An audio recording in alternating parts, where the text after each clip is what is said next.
सातारा जिल्ह्यातील आजच्या top 10 news दिनांक 22 जानेवारी 2025 powered by VP creation Satara advertisement marketing PR।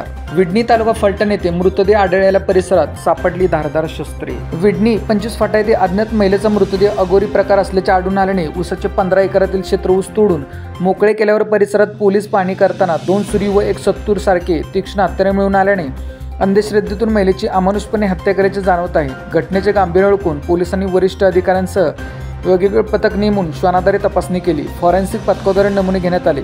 मृतदेहाची कवटी अर्धवट मृतदेह तपासणीसाठी नेण्यात आले आहेत। छत्रपती शाहू क्रीडा संकुलातील गृहव्यवस्थापन क्रीडा प्रशिक्षकाचे बोट किक बॉक्सिंगला संकुल मिळत नसल्याची तक्रार आत्मदहनाचा दिला इशारा। साताऱ्यातील छत्रपती शाहू स्टेडियममधील क्रीडा संकुलामध्ये अनेक क्रीडा प्रकारांसाठी संकुले उपलब्ध आहेत, मात्र वारंवार पाठपुरावा करून ही किक बॉक्सिंग या क्रीडा प्रकारासाठी हॉल मिळत नसल्याची तक्रार राष्ट्रीय क्रीडा प्रशिक्षक सागर जगदाळे यांनी पत्रकार परिषदेत केली आहे। ज्या बॉक्सिंग क्लबला हॉल देण्यात आले त्यांना कोणत्या नियमांतर्गत हे देण्यात आले हे जिल्हा क्रीडा अधिकाऱ्यांनी स्पष्ट करावे असा सवाल त्यांनी केला आहे। हे सर्व प्रकार क्रीडा धोरणाशी सुसंगत नाहीत। या संदर्भात जिल्हा क्रीडा समितीचे सचिव, जिल्हाधिकारी व अध्यक्ष पालकमंत्री शंभूराज देसाई यांनी या प्रकरणात गांभीर्याने लक्ष घालावे, अन्यथा उद्यापासून उपोषण आणि येत्या 26 जानेवारी रोजी जिल्हाधिकारी कार्यालयासमोर आत्मदहन करावे लागेल असा इशारा जगदाळे यांनी दिला आहे। बिबट्याच्या हल्ल्यात सातारचे वनक्षेत्रपाल जखमी, खिंडवाडी येथील थरारक प्रकार। सातारा येथे उंटाच्या डोंगर परिसरात जखमी बिबट्याला नैसर्गिक अधिवासात सोडण्यासाठी गेलेल्या पथकावर बिबट्याने जोरदार हल्ला केला। या हल्ल्यामध्ये साताराचे वनक्षेत्रपाल डॉक्टर निवृत्ती चव्हाण हे जखमी झाले आहेत। त्यांना साताऱ्यातील खासगी रुग्णालयात उपचारासाठी दाखल करण्यात आले आहे। सासवड तालुका फलटण येथील अल्पवयीन मुलावर डॉक्टरांकडून चुकीचे उपचार, वडिलांनी दिला सामूहिक आत्मदहनाचा इशारा। सासवड तालुका फलटण येथील शंभूराज संतोष राऊत या 11 वर्षीय मुलावर फलटणचे डॉक्टर युवराज कोकऱ्यांनी चुकीचे पायाचे ऑपरेशन केल्याने त्याला अपंगत्व आले आहे असा आरोप त्याचे वडील संतोष राऊत यांनी पत्रकार परिषद करत त्यांच्यावर कायदेशीर कारवाई करण्यात यावी अशी मागणी केली आहे। या संदर्भात कारवाई न झाल्यास त्या प्रजासत्ताक दिनी जिल्हा रुग्णालयाच्या प्रवेशद्वारावर सामूहिक आत्मदहन करण्याचा इशारा त्यांनी दिला आहे। कराड रेल्वे स्थानक परिसरात शेतकऱ्यांचा प्रजासत्ताक दिनी आंदोलनाचा इशारा। कराड रेल्वे स्थानक परिसरातील सदाशिवगड विभागातील शेतकऱ्यांचे व स्थानिक नागरिकांचे प्रलंबित प्रश्न दिनांक 26 जानेवारीपर्यंत न सोडवल्यास प्रजासत्ताक दिनी शेकडो बाधित शेतकऱ्यांचा व त्रस्त नागरिकांना घेऊन कराड रेल्वे स्थानकावर रेल रोको आंदोलन करणार असल्याचा इशारा कराड तालुका राष्ट्रवादी युवक काँग्रेसचे अध्यक्ष हजार माचीचे उपसरपंच प्रशांत आत्माराम यांनी दिला आहे।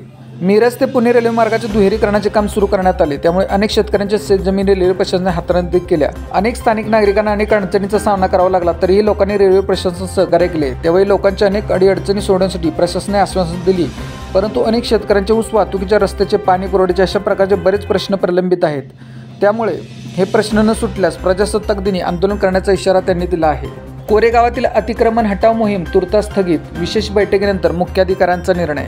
कोरेगाव शहरात मंगळवारी नगरपंचायतीने अतिक्रमण हटाव मोहीम हाती घेण्यात येणार होती। त्या पार्श्वभूमीवर आमदार शशिकांत शिंदे यांच्या प्रमुख उपस्थितीत झालेल्या महत्त्वपूर्ण बैठकीत मोहीम तूर्त थांबवण्याचा सर्वानुमते निर्णय घेण्यात आला असे नगरपंचायतचे मुख्याधिकारी विनोद जोगे यांनी स्पष्ट केले। पाचगणीतील थकबाकीदारांची नावे फ्लेक्सद्वारे प्रसिद्ध करणार, मुख्याधिकारी यांचा इशारा। आपल्या मालमत्तेवर जप्तीची कारवाई करणे अपेक्षित आहे का? हा कटू प्रसंग टाळण्यासाठी नगरपालिकेचा थकीत तसेच चालू वर्षाचा मालमत्ता कर व गाळा भाडे भरणा करून सुजाण नागरिक बनवूया, मालमत्ता जप्तीसारखा कटू प्रसंग टाळूया अशा आशयाचे फलक पाचगणी नगरपालिकेच्या वतीने चौकात लावले आहेत। दरम्यान थकीतदारांची नावे श्रीमंत छत्रपती शिवाजी महाराज चौकामध्ये फ्लेक्सद्वारे प्रसिद्ध करण्यात येणार आहेत असा इशारा मुख्याधिकारी निखिल जाधव यांनी दिला आहे। साताऱ्यात तरसाचा वावर, नागरिकांमध्ये भीतीचे वातावरण। सातारा शहरातील शिवम कॉलनी व परिसरात रविवारी मध्यरात्री एक तरस नजरेस पडला। याबाबतची माहिती मिळताच वन विभागाच्या कर्मचाऱ्यांनी तातडीने घटनास्थळी जाऊन तरसाचा शोध घेतला, परंतु तो कुठेही आढळला नाही। दरम्यान या तरसामुळे परिसरातील नागरिकांमध्ये भीतीचे वातावरण पसरले आहे। लोणंद येथे एसटी बसच्या चाकाखाली सापडून वृद्ध ठार। लोणंद येथील बसस्थानकासमोर एसटी बसच्या चाकाखाली सापडून झालेल्या अपघातात सोपान महादेव रिटे वय 75 राहणार तरडफ तालुका फलटण या वृद्धाचा जागीच मृत्यू झाला। या अपघाताची नोंद लोणंद पोलीस स्टेशनमध्ये करण्यात आली आहे। अनवडी तालुका वाई येथे दुचाकीची बसला धडक, 1 जण ठार। अनवडी तालुका वाई गावच्या हद्दीत महामार्गावर दुचाकीने उभ्या असलेल्या बसला धडक दिल्याने अपघात झाला। या अपघातात वृद्धाचा मृत्यू झाला आहे। किसन यशवंत शिंदे वय 60 राहणार अनवडी असे त्यांचे नाव आहे। घटनेची नोंद भुईंज पोलीस ठाण्यात करण्यात आली आहे। साताऱ्यात 2 दुचाकींची चोरी। सातारा शहरातून 2 दुचाकी चोरीस गेल्याची फिर्याद सातारा शहर पोलीस ठाण्यात दाखल करण्यात आली आहे।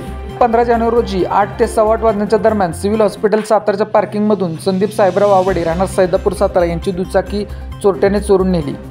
जानेवारी रोजी 7 ते 8 वाजण्याच्या दरम्यान कस्तूर हॉटेल बॉम्बे रेस्टॉरंट परिसरातून अक्षय शहाजी शिरकांडे राहणार शाहूनगर सातारा यांची दुचाकी अज्ञात चोरट्याने चोरून नेली आहे। अशाच बातम्यांसाठी जिल्हा साताराच्या सर्व सोशल मीडिया प्लॅटफॉर्मला फॉलो करा. व्हिडिओ आवडल्यास व्हिडिओ लाईक, कमेंट आणि शेअर करा.